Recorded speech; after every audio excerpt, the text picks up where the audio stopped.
I'm so excited to have Alice Getchell back on the Arthritis Life podcast. After we recorded for episode 160, she had some additional things she wanted to say, which I was like, welcome to my world. That's how I feel after every episode that I do, too, where I'm like, oh, I wish I said that. We thought, okay, let's take some time and expand on the topic of social support today and what that's looked like for her. So, welcome, Alice. Thanks for coming back. Oh, thanks. This is great. I love it. Yeah, I'm so glad that you do. I do too. So, can you just give the audience a brief introduction of where you live and what health conditions you have? Okay. I live in Minneapolis and my health conditions, rheumatoid arthritis, Sjogren's, fibromyalgia, chronic fatigue syndrome, chronic kidney disease, and there's more. But the point being that I have multiple things, and it's kind of hard to explain that to people. And you don't want to explain it to people necessarily, but if they ask, and I guess it's which ones are the most important, I guess, at this point are rheumatoid arthritis and dealing with that. And the rest kind of just follow along and you deal with the side issues as you go. So And I think, do you also have osteoarthritis? I do. Okay. And that has never been clarified completely as to what parts of my body. I just know what parts I think that's in. Yeah. So, Yeah. Yeah. And I think, that's already leading into like the topic of like, it's hard enough when you're the one living in the body with multiple things going on to understand like what's causing what. Is it my fibro? Is it my RA? Is it my Sjogren's? But then to also explain it to friends and family, and they have a hard time also understanding sometimes like the overlapping conditions. It's just not so straightforward, right? exactly. Yeah. And before we get to the support systems, though, I wanted to also have you summarize a little bit what your journey has been like so far. I guess I already kind of gave it away that it's not been straightforward, but how would you summarize your journey with rheumatoid arthritis and Sjogren's, let's just say? Yeah. It's been the classic words are up and down. And I think that's true with a lot of stuff in our lives. But when I was diagnosed, it was a surprise, so to speak. And I thought that, okay, they're going to find the magic bullet. And so the first thing I tried didn't work. The second, third, fourth, fifth, sixth, I'm number 8 now, as far as RA drugs, methotrexate, and at the moment I'm on Xeljanz.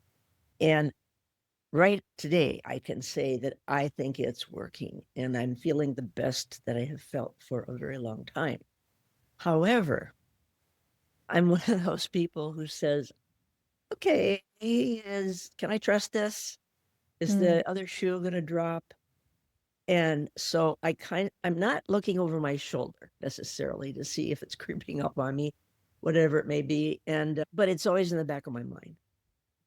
And I would say that's very rational to be worried about the other shoe dropping when you've literally had 7 medications in a row where the other shoe dropped, like where they either never worked or they worked for a little bit and then stopped working. That's just called like learning. So I think as patients, we have to figure out how to draw a line between normal and rational fears and then too much, quote unquote, anxiety, right? To the point where you're not even able to enjoy having good disease control because the whole time you're worried about when it's going to end. Exactly. You're Ugh, right.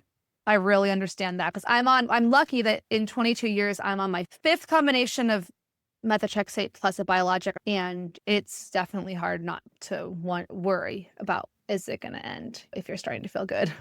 Right. That's right. You just want to plan your life too. But yeah, so one of the things we wanted to delve a little deeper into today was social support, because that it can be really hard for people who live with multiple chronic conditions to feel like their friends, family, community members, whether that's work or faith communities, hobbies, like in my case, swing dancing community. It's hard for people sometimes to feel fully supported by their communities. So what kinds of support have been important for you and what has that looked like? Whatever you want to say about that. Yeah, that's the first thing is, of course, my family has been totally supportive. I mean, hasn't been anything negative from anybody, only maybe frustration from my husband who wants to fix me, wants it to be fixed. but everybody is just so understanding and tries to give me space when I'm not dealing well with something on a particular day. I have a really good friend who she has lupus and Sjogren's. So, and she's got other conditions too, of course.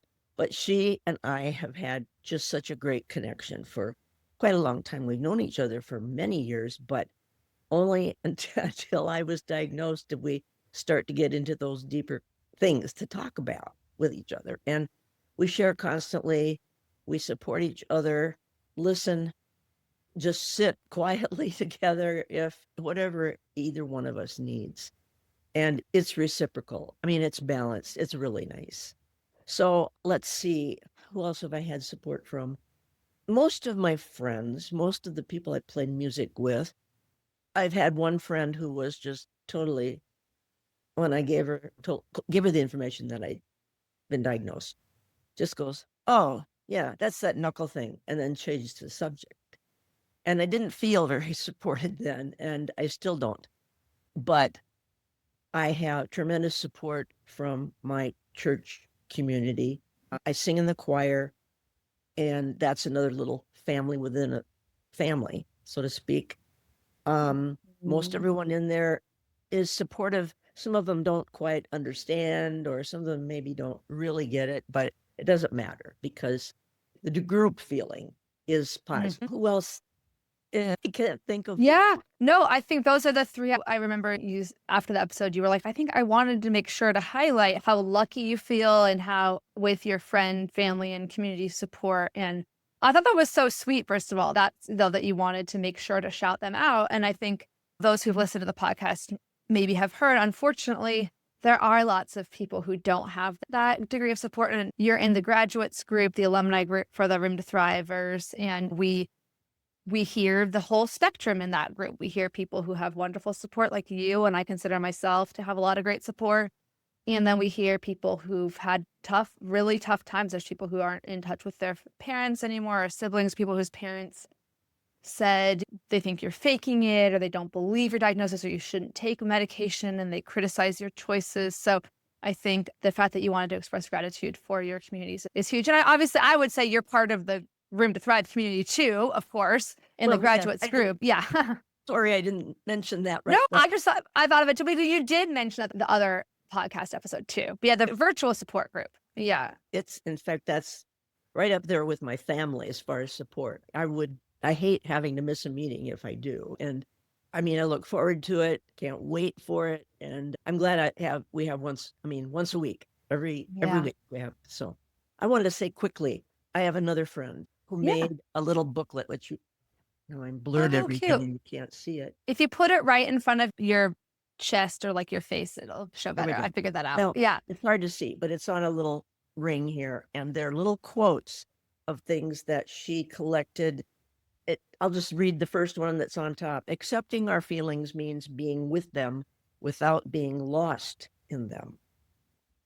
Whoa. I need to remind myself of that. I need a copy of that. Yeah. And she has her own issues, but she's been just another friend that's very supportive. And I just wanted to acknowledge that. Oh my God.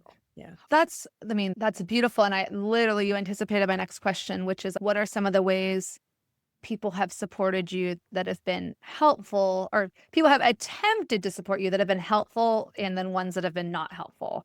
Any other specifics you can think of?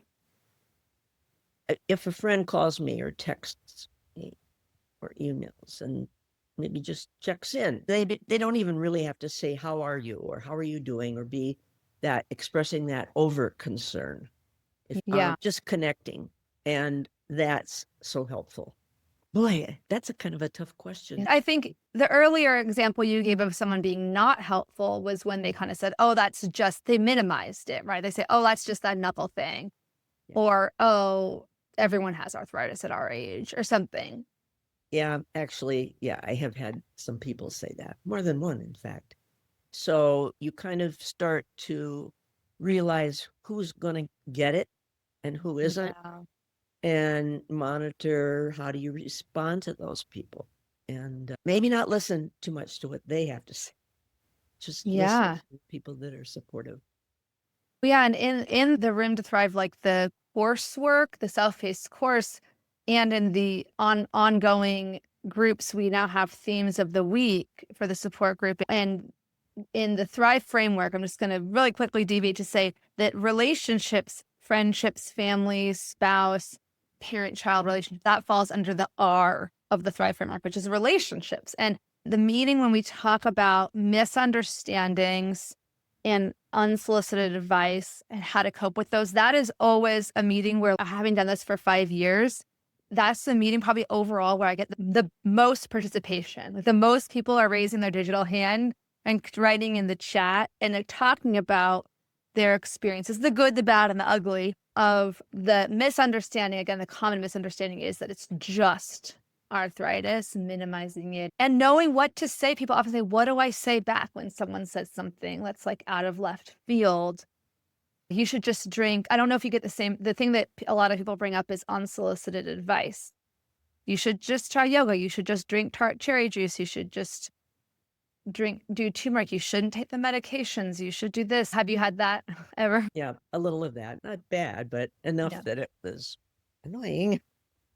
Like for me, what I say to people in that circumstance, it's hard to say this is my script, quote unquote, because it depends A, on the nature of my relationship with the person, and B, like you said, you're scanning them. Like I'm scanning for what is their intent, because I do think sometimes unsolicited advice comes from a really good place. Like I will say my husband and I are both fixers. And so I've obviously chronic illness has taught me when that I can be a fixer and when I can't. I need to accept the things I can't fix. But if I am aware of, if I see a friend in pain and I'm aware of something that might help them, it's just natural in my head to want to make them aware of something that might help them, right? But the complication is when it can come across as patronizing, right, or criticizing their choices. And one person said all unsolicited advice is a form of criticism, which I don't personally agree with, but I can see why it feels that way. Yeah, I do recognize when someone's trying to be helpful or giving you in a way that they think they're giving support, and that comes from a good place, I think, heartfelt or whatever. But the others, one on the flip side of people who start to tell me about, oh, my sister had that and she just did fine on her meds, but you should try this, like you said. Or they start sharing their own, I have this, I have that. And then they start talking enough that you realize there's not going to be much more in this conversation that's going to be helpful. And so you figure out how to move out of that conversation, ask them something else about what book have you read lately, or movies, or something different to just change the subject. Yeah. I mean, that's such a underrated tip to subtly change the subject, because I think I'm the kind of person when someone asks me a question, I feel like a compulsion to answer it, right? Or if they give me misinformation, I feel a compulsion to correct them. And we've talked about this in the graduates group and in other groups too, where then you get in this endless circle. Like I've gone around in circles with people, the people, especially in my case, that are like, you shouldn't take Western medicine, blah, blah, blah. And I want to just inform them and tell them about all the scientific research. And then I realize if people's minds are open to change, yeah, it can be helpful if they truly are open to learning new information. But if they're not, if they're like completely dead set on their belief that you should be able to control RA without medication, nothing I say is going to change. So being able to subtly say, right now, I'd rather focus on other things. What are your summer plans? Are you guys going on any trips? Or changing the subject and putting the ball back on their court so that they're kind of forced to talk about something else. Yeah. And make it an easy segue, not just suddenly burst out. Or be like, hey, I had a question for you. Actually, this reminds me, I had a question for you. And then say the question. And yeah, I mean, I'm not very subtle as a person, so I'm not very probably the one to give advice on subtly changing the subject. But one other thing sometimes people have brought up in the groups, some group wisdom I'll share, is to say something like a really neutral statement. Like, oh, okay, I'll keep that in mind. Or interesting. Yeah, I guess we all have different beliefs. Then it went, oh, someone's calling me. I gotta go. Yeah, those are good. That's good. Yeah. And I don't know whether, again, if you don't have any specific advice, that's totally fine. But do you have any advice for somebody listening who might feel like they don't have a good support system or that their support system just really doesn't get it? Do you have any tips for them? Yeah, that's especially hard for people whose family, some people who say there's no one in my family, or maybe there's one person, but everybody else is just puts me down or ignores me or disses me, dismissing. I think what I would tell somebody is if you have what you feel is no support or not enough support, find a support group online Mm. with the person named Cheryl Crow. Oh, This is I did not pay her to say that. no, right. No, it's just, but you and the groups have been like a lifeline because you all have information, you, but all the people in the Yeah. groups, they each have something to offer. And if you are a person who can be open to that and not just kind of close off your mind and ignore everything you hear, just that's a great place. I don't think that I thought of that initially when I was diagnosed, but somehow gradually found my way. And again, it's been the best. But Thank you. thank you. It really is. I mean, a group is only as strong as the people in the group. So I feel really lucky that the kind of support, the kind of, community we've built has been really astounding, to be honest. It is right now is the 5-year anniversary of when I started the first group in what was in May of 2020. And so I've been doing a lot of reflecting back and thinking all my fears, all my hopes. It has been really even better than my hopes. So I think, yeah, there is no substitute for people who've been through what you're going through or something similar. It's not just about the Room to Thrive group. There may be a different one that's better for your schedule or better for your flow. The Arthritis Foundation has monthly support groups that are in different geographical areas. And there's other, like Spondylitis Association of America has some support. There's a lot of different places you can get support too. So some people like more of an in-person group. So if you are looking for recommendations, feel free to contact me as well. And on my website, there's like a contact me form if you are looking for something. Because I do try to be really objective to be like, I'm not saying that my group is the only one. I do think it's special. And Of course. I tailor made it how I wanted it to be in terms of the educational framework, the educational components, but the spirit of the group. I say in a non-religious sense, a subjective quality of what it just feels like to be in that Zoom room together and support each other through so many ups and downs. So it's been wonderful. And again, I don't know firsthand what it's like to not have family support. I've been extremely lucky, but also thinking about the concept of chosen family, the people that you can find in either in-person community or online can be huge. Absolutely. And then just last question for this episode today, because again, this is a follow-up to episode 160. So if you want to hear all of Alice's answers to the rapid fire questions at the end and everything else, you can listen to that one. But I actually really like this idea of really deep diving on a follow-up episode. Do you have any advice for somebody who is like a spouse or a loved one or a friend of somebody living with rheumatoid arthritis and Sjogren's who's, I want to support my friend, I don't know where to start? What do you recommend that they do? Or I don't know if this is the only answer. Certainly not. There's lots, yeah, but ask the person. that's what I was going to say too. Yeah. What's helpful to you? What is it that I can do or say that would be helpful? And let them talk. Let them just tell you maybe how they're feeling, what they're going through, and listen closely. And maybe something will come to surface in that conversation, or you'll just get a better overview of things, and just be sure to listen. That's the thing. Not only ask, but then actually listen when they answer, and know that it's okay if your friend who has the condition doesn't know what they need at the moment. Just say, it's okay if you don't know what you need, but I want to let you know that I am here. I want to be here for you in the way that is best for you. Another thing I would say is asking the person who has the condition, I'm here for you if you want to vent and I'll just be listening, or I'm here if you want solutions. It helps me to know if you're looking for one versus the other, because we don't want to sometimes I'm looking for solutions. Like I said, my husband's a fixer and he's good at finding solutions to solvable problems. So sometimes I want that. But other times I'm like, I know there's no solution, like to uncertainty. Will this medication work or not? We don't know. That's uncertainty. So I just want to vent and just, can you sit with me in this murky area rather than trying to make it solved? Yeah.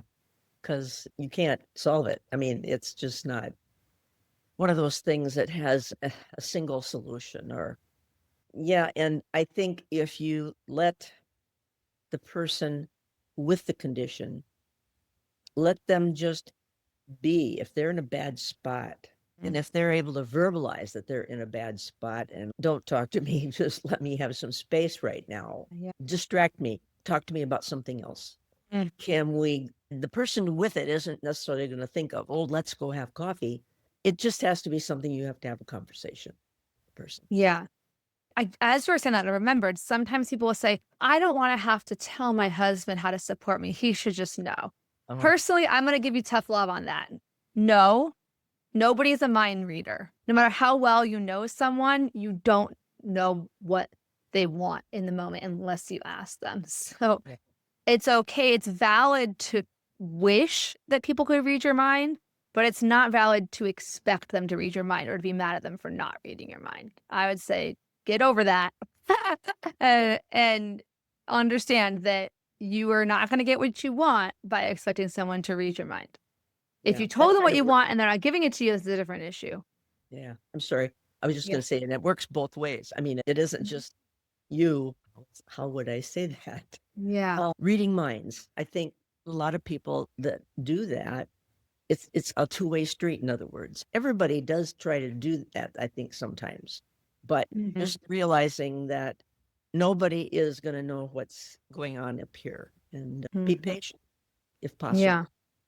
And patience is hard too. Yeah. I actually don't think I've ever asked you this. How long have you been married? 55 years. Oh my gosh. Yeah. Amazing. It's amazing to me too, because he and I have conversations about that. God, do you believe these numbers? They keep getting bigger, and how did that happen? And then I don't know. Sometimes we've had people say, "How did you stay married that long?" And I can't answer that. It's just one day at a time, and you keep dealing with what comes up next. And I've often told him, I sometimes feel like the two of us have had several marriages. Then all these scenarios in our lives where when we got married, he was in the service and he got out of the service. And then we had a period of years where we were both working and that's all fine. And then finally we had a child. And so then that's the next phase. So in a way, I kind of consider each of those separate marriages or something. Yeah. I mean, I've been married now for 13 years, and I feel like there was definitely chapter 1 of pre-kids and chapter 2. Sorry, we have 1 kid, but you're already outnumbered if you have an only child. Yeah. And then chapter 2 was kind of the pandemic, and Charlie being of school age. So kind of birth to 5. There's pre-kids, then there's birth to 5, which is kind of survival mode. And then there's when your kid's more independent. And for me, so there's already been 3 chapters, 3 different, in a way, like marriage stages. Again, I asked you the question, but just to share back my experiences, it's almost been like a rediscovering of who the person is now, because they change too. And if you're lucky, you change in a similar direction. And some of that maybe is a little bit of luck and a little bit of good choosing in the first place. Yeah, that's true. My dad said to me in my 20s, I had a couple of I was like a serial monogamous, like somebody who's really interested in being with one person and really committing, but didn't kind of find that long-term person who was perfect for me until my later 20s. And so in my early to mid 20s, my dad kind of at one point had to tell me, he's like, life is just going to get harder from here on out. So just keep that in mind. If it's already hard to be with somebody, and this is not saying anything about him, they're all amazing. I have like literally nothing terrible to say about anyone, but sometimes people are just different. They want different things, and they're just not as compatible. And if you're already struggling to be compatible when you have no kids and you're just working and swing dancing and doing your like fun little 20-something life, you're starting at a point that's going to be harder to, you know what I'm saying? When you add more complications in life, like children or parents' health issues or whatever, my own health issues. So that speaks to the idea of choosing someone in the first place who, even though you're both gonna grow and change over time, choosing somebody who you feel like you're already similar enough to that you're gonna grow together. That's my case, but I don't know if do you think you did that 55 years ago or maybe? This is sort of, it happened not in the way I would have expected, because we met and within just a few weeks, maybe even only 2, we both knew. That's how my parents were. They've been married over 50 years too. Yeah. Yeah. And it was amazing to me. And I thought, how is this possible? And it's like, you just know. And okay, we met 2 weeks, we kind of knew, and 6 months later, we got married. And I think we both feel that, it's the soulmate thing. There's something deep that it's just a feeling you can't explain. That's really sweet. Now I feel like everyone's going to want to see a picture of your wedding pictures or but no, you don't have to share those if you don't want. No. Yeah.